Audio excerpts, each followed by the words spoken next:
Hello दोस्तों, कैसे आप सब। मेरा नाम दीपक है और मैं आप सबका स्वागत करता हूं मेरे चैनल आपका एचआर कंसल्टेंट में। दोस्तों, आज की इस वीडियो में हम लोग एक बहुत ही इंपॉर्टेंट टर्म के बारे में बात करेंगे जिसको रॉन्गफुल टर्मिनेशन बोलते हैं या फिर इलीगल टर्मिनेशन भी बोला जाता है। इससे पहले मैं आई थिंक एक साल पहले एक वीडियो बनाया था जो कि टर्मिनेशन से रिलेटेड था, तो उसमें आपको पूरा टर्मिनेशन के रिगार्डिंग मिल जाएगा कि टर्मिनेशन ऑफ एम्प्लॉयमेंट क्या होता है। बट यहाँ पे मैं उसके अपोजिट बात करूँगा कि रॉन्गफुल टर्मिनेशन क्या होता है ना। इसके बारे में बात मैं इसलिए कर रहा हूँ कि बहुत सारे लोगों को जो है रॉन्गफुली टर्मिनेट कर दिया जाता है और उनको पता ही नहीं होता कि आगे क्या करना है। तो अंत तक बने रहिएगा, काफ़ी कुछ जानने को होगा दोस्तों। चलिए शुरू करते हैं। तो दोस्तों, इस स्लाइड में हम लोग डेफिनेशन की बात कर लेते हैं। बेसिकली रॉन्गफुल टर्मिनेशन क्या होता है। अब रॉन्गफुल टर्मिनेशन को हम इलीगल टर्मिनेशन भी बोलते हैं।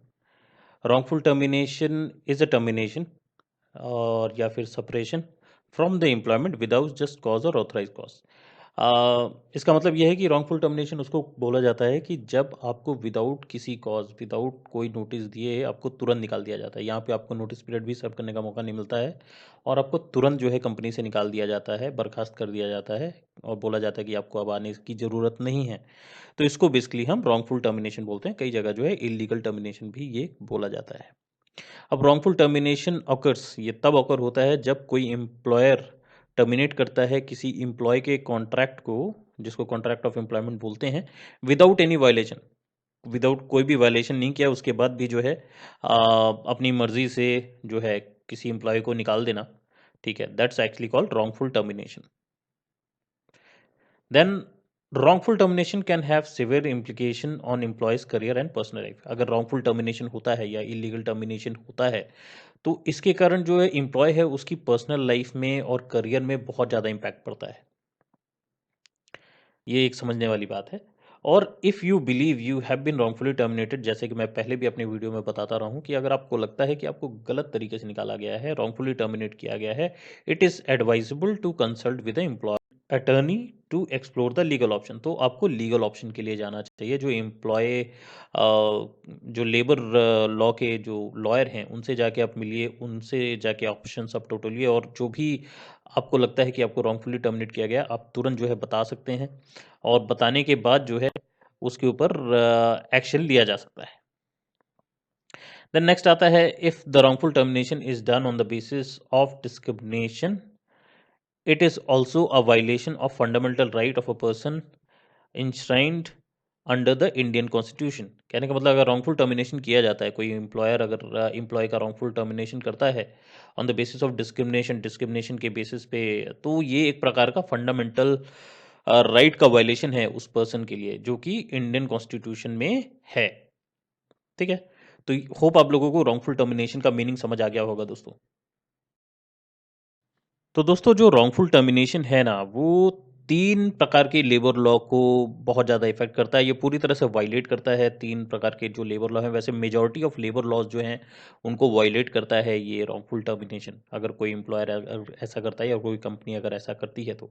तो सबसे पहला जो लेबर लॉ निकल के आता है वो है इंडस्ट्रियल डिस्प्यूट एक्ट 1947। तो अगर कोई एम्प्लॉयर अपने एम्प्लॉय को विदाउट एनी नोटिस, विदाउट किसी रीज़न, किसी भी कारण से जो है गुस्से में आके, तैश में आके जो निकाल देता है, तो वो इंडस्ट्रियल डिस्प्यूट एक्ट 1947 को वायलेट कर रहा है।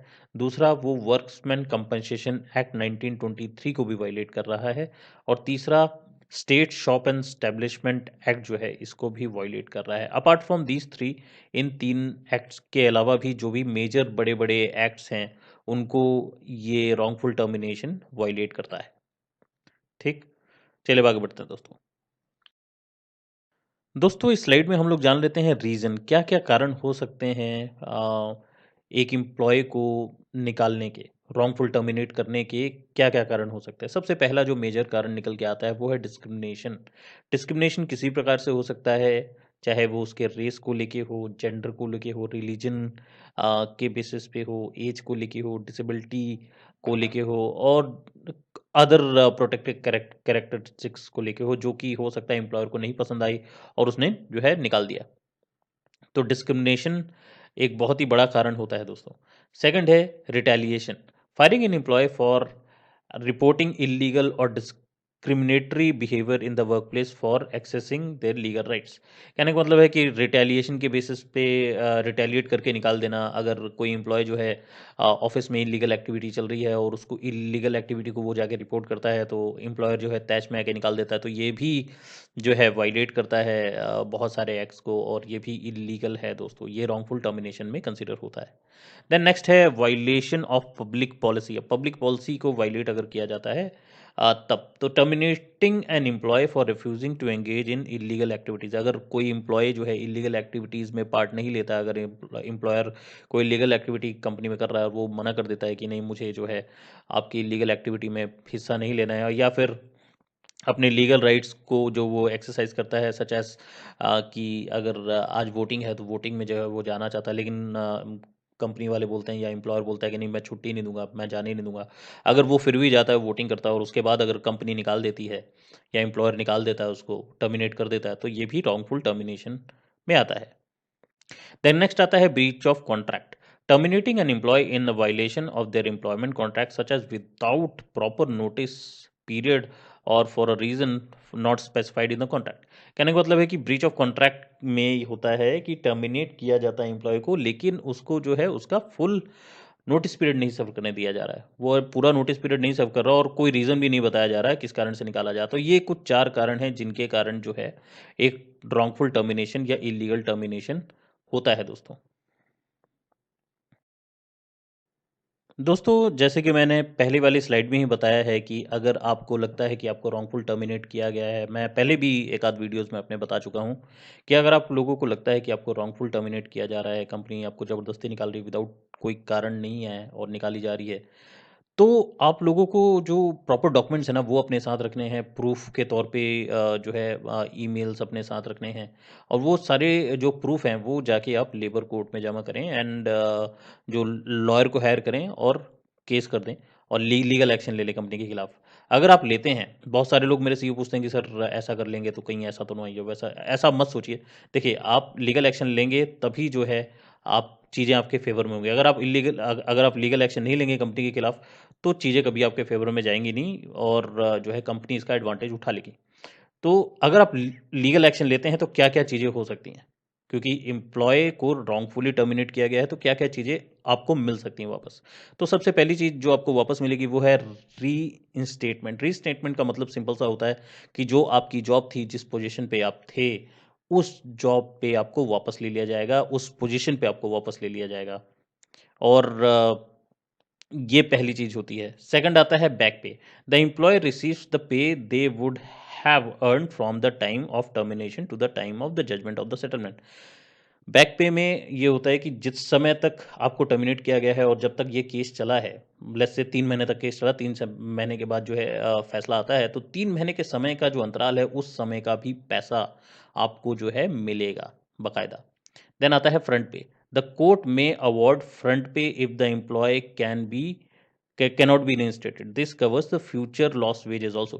कहने का मतलब, अगर लेट्स से रीइंस्टेट नहीं करती है कंपनी, तो कंपनी को जो है फ्रंट पे देना पड़ेगा। फ्रंट पे क्या होता है कि इसमें कंपनी को जो है पूरा का पूरा जो समय तक वो ये चला है, प्रोसेस चला है, वो पूरा उसको पैसा देना पड़ेगा, और साथ में जो है भविष्य के लिए भी उसको कुछ पैसे देने पड़ेंगे, जितना कोर्ट डिसाइड करेगा। वो फ्रंट पे में आता है। Then compensatory damage. These damage cover out of pocket expenses caused by wrongful termination such as cost of job search. मतलब और भी कंपनसेटरी डैमेज जो है वो कंपनी को देने पड़ेंगे, क्योंकि उसके कारण जो है आपकी जॉब गई है, और उसके कारण जो है अपने पैसे कमाने बंद किए हैं। अगर ये कोर्ट में प्रूफ होता है, तो ये कंपनसेटरी डैमेज कंपनी को आपको देने पड़ेंगे, और वो कोर्ट डिसाइड करेगा कितना डैमेज आपको मिलना चाहिए।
आशा करता हूँ कि आज का वीडियो आप लोगों को पसंद आया होगा। अगर पसंद आया है तो लाइक ज़रूर कीजिएगा, अपने ज़्यादा से ज़्यादा दोस्तों के साथ शेयर कीजिएगा और सब्सक्राइब करना मत भूलिएगा।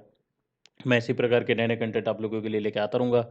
बस अपना प्यार और साथ इसी तरह बनाए रखिएगा दोस्तों। मैं मिलूँगा आप लोगों से अगली वीडियो में, तब तक के लिए अपना ख्याल रखिएगा। धन्यवाद दोस्तों।